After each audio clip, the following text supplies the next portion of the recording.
Good morning, students. Today we will be talking about the Meiji Restoration and modernization in Japan. In 1868, the Tokugawa shogun, who ruled Japan in the feudal period, lost his power and the emperor was restored to the supreme position.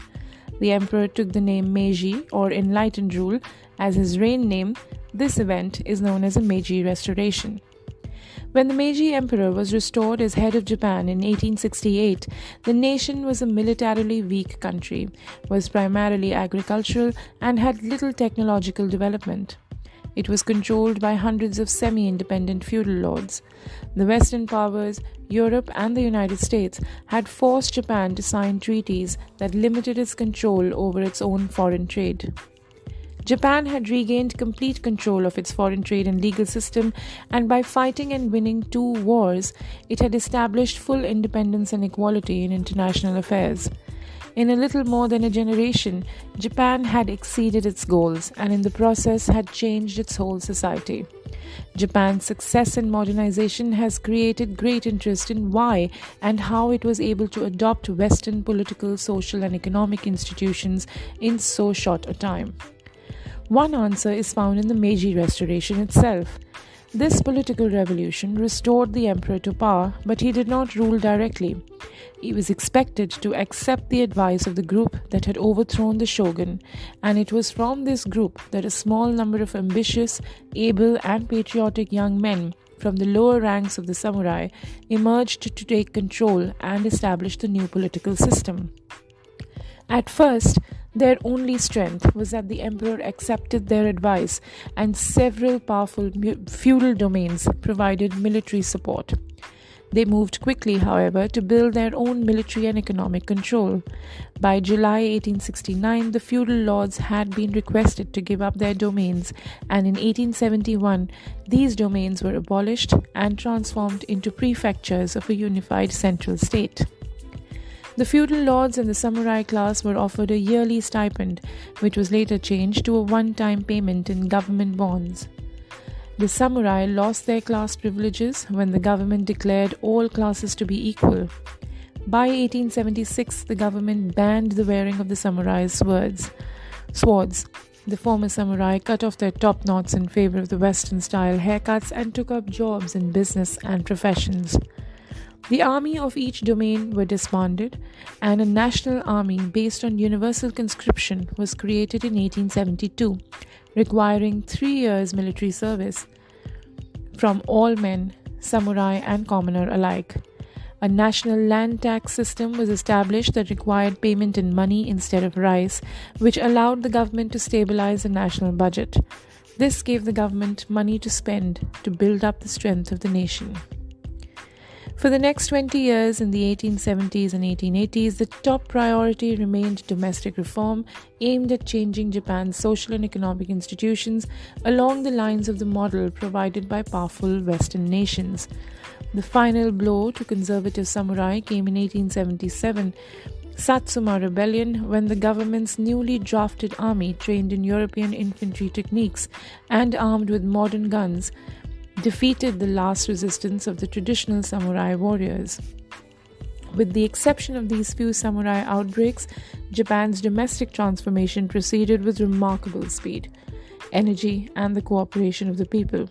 This phenomenon is one of the major characteristics of Japanese modern history. In an effort to unite the Japanese nation in response to the Western challenge, the Meiji leaders created a civic ideology centered around the emperor. Although the emperor wielded no political power, he had long been viewed as a symbol of Japanese culture and historical continuity. He was the head of the Shinto religion, Japan's native religion. Among other beliefs, Shinto holds that the emperor is descendant from the sun goddess and the gods who created Japan, and therefore is semi-divine. Westerners of that time knew him primarily as a ceremonial figure.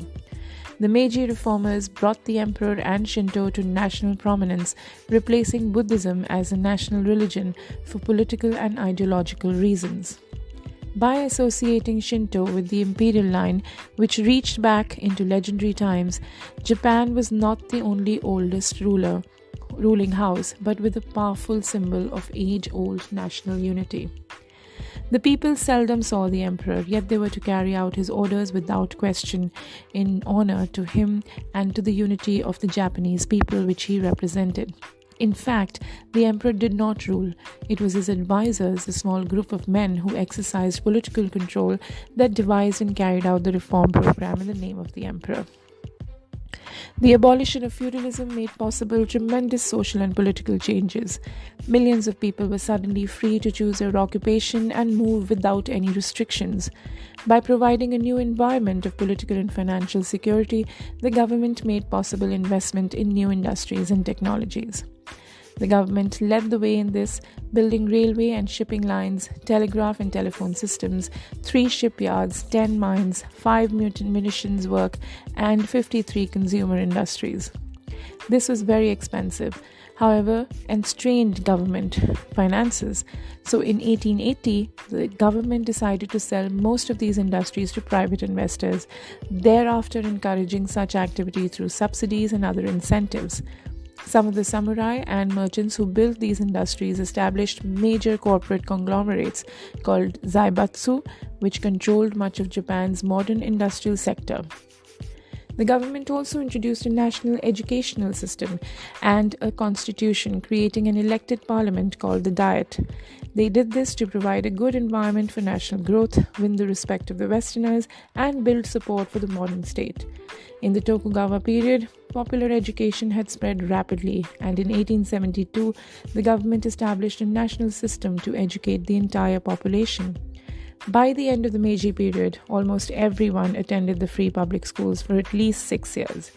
The government closely controlled the schools, making sure that in addition to skills like mathematics and reading, all students studied moral training, which stressed the importance of their duty to the emperor, the country, and their families.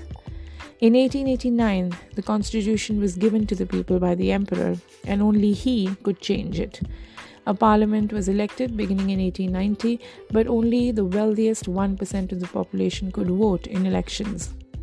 In 1925, this was changed to allow all men to vote.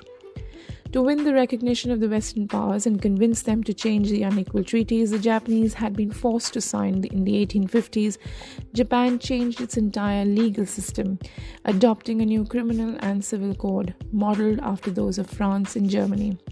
The Western nations finally agreed to revise the treaties in 1894, thus acknowledging Japan as an equal in principle, although not an international power.